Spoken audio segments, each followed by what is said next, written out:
everyone, welcome back to Novel Nomad. My name is Kate and today I'll be doing another tag. This is going to be the Reading Habits tag, and I was tagged by the lovely April at Getting Hygge with it. I'll link her down below. She is absolutely lovely to watch, so do check her out.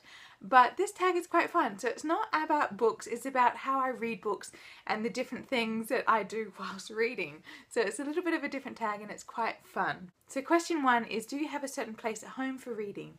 And I say yes, that is anywhere with a chair or a bed. I have my own little reading nook that I've created. I read on my bed, and then there's a particular favourite chair in the lounge room that I like to curl up in summer months because there's really good lighting in there. So I have 3 favourite places to read in the home. Question 2 is bookmarks or random piece of paper, and always will be bookmarks because I like collecting bookish things, and bookish things includes bookmarks. So I have quite a few in my collection. I actually have a box full of bookmarks. Yes, that is how many bookmarks I have. I still have ones that I got when I was about 6 at some book fairs at school, and I just absolutely love bookmarks. I'll show you some of my favourites. So I absolutely adore the new magnetic bookmark craze that's going around. This is my little Hobbits one that I'm sure you've seen. I've put them in a few of my Instagram photos, and this is of course the golden trio from the Harry Potter series, Harry, Hermione and Ron, and I have quite a few of those. Next in my bookmark stash I have these gorgeous wooden bookmarks. They're all bookishly related, or like just funny little quotes. They're actually by Lily Tales. She has a YouTube channel which I'll link her down below, and you can buy them over at Nook and Burrow. Next I have a ridiculous amount of Lord of the Rings bookmarks because I am a fangirl, just to say the least of it, and I collected them when the movies were coming out in the early 2000s. And of course I have a few random ones that I've collected from artist stalls, galleries, museums and bookstores on my travels. These are absolutely wonderful reminders of places I've been whilst I'm reading, and also it's a little bit of an escape as well. Question 3 is, can you just stop reading, or do you have to wait for a chapter or a certain place to stop reading? And I can stop reading mid-sentence if required. I've gotten into the habit of reading on my lunch breaks at work, reading on the bus, on the tram, anywhere, things like that. I'm used to just quickly putting in the bookmark, roughly scanning the area where I've stopped on the page and heading straight off. Of course, finishing a chapter is preferable. It kind of closes out that little scene, but it's not necessary for my reading. Question 4 is, do you drink or eat whilst reading? And that is a big old yes, because I drink lots of tea. I have lots of bookish mugs just to continue the habit, and I have gotten used to reading on my lunch breaks, so I have gotten used to eating whilst reading. Book in one hand, fork or spoon in the other, and just eating and flicking the pages. It works out. It's totally fine for me. Question 5 is multitasking, music or TV whilst reading. I cannot do TV. I can have it in the background or I'll be in another room, but I can easily read whilst music is on. I usually prefer instrumental though, because if it's got a really good beat or lyrics, I will be singing along, of course. But yeah, I have this great mix on my phone, which is a classical reading and writing playlist that I always use. Question 6 is one book at a time or several at once, and I have mastered the several at once stage. I think reading for university, reading for school, and then reading for pleasure, I've managed to have a little bit in each camp, so I've been able to read multiple books at once. I think the most I've ever read at one time was about 6 books.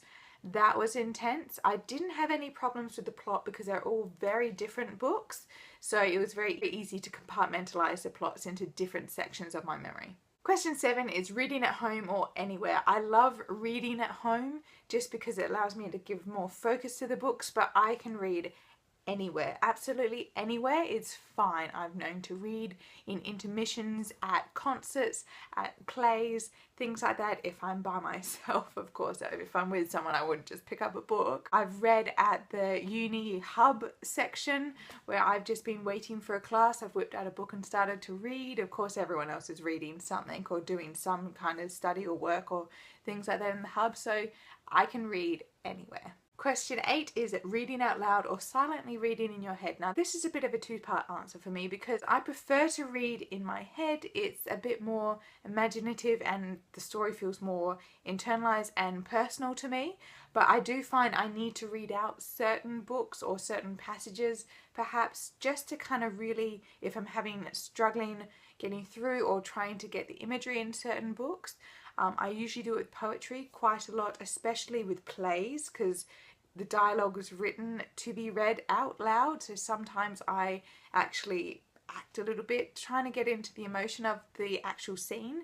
Also non-fiction, sometimes I find it easier really just to get into non-fiction. If I'm having a bit of trouble getting into the book, I start reading it out loud, not very loud, but just kind of to myself. Question 9 is, do you read ahead or even skip pages? And I do not. I do not understand why people read the end of a book to find out what is going to happen. I would rather have the build up and have either the disappointment or the joy of the ending. The only other time I can think I've kind of like flicked forward a bit is just to see how many pages I have left in the chapter, or if I'm really struggling with a certain scene, trying to get through it, I would say, oh come on, when's the next scene going to start up? So I'll just try to knuckle ahead and see if I can work out how long it's going to take me to read up to that next moment. Question 10 is breaking the spine or keeping it like new, and I think you can see from my shelves that I like keeping my books like new.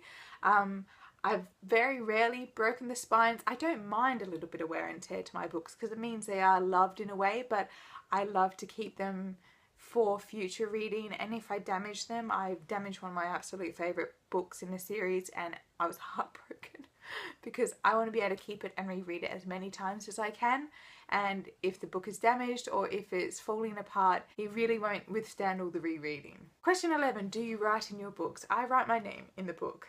If I'm giving it to a friend or if I really like it, I don't mind authors signing their books, but I do not like notations. I usually have post-it notes through there and I write on the post-it notes. I don't know why, I've just felt, even through study, I never liked writing in a book, mainly because I thought, you know, the note, I wouldn't find the notes again, so I'd rather have them on a little coloured tab so I can quickly access the note. Okay, so the last question is, who do you tag? I have 4 people I'm tagging today.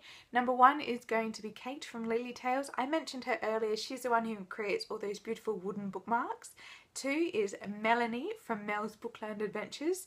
3 is Kate again from Life Between Words, and 4, lastly, of course, Kate Howe. I haven't seen you guys do this tag yet, so if you have done it, I do apologise. I did have a quick look. So that's the tag. I hope you enjoyed it, and tell me down below what is your favourite beverage or food item you like to consume whilst reading, if you do. If you don't, let me know that too. Alright, I'll see you next time. Bye!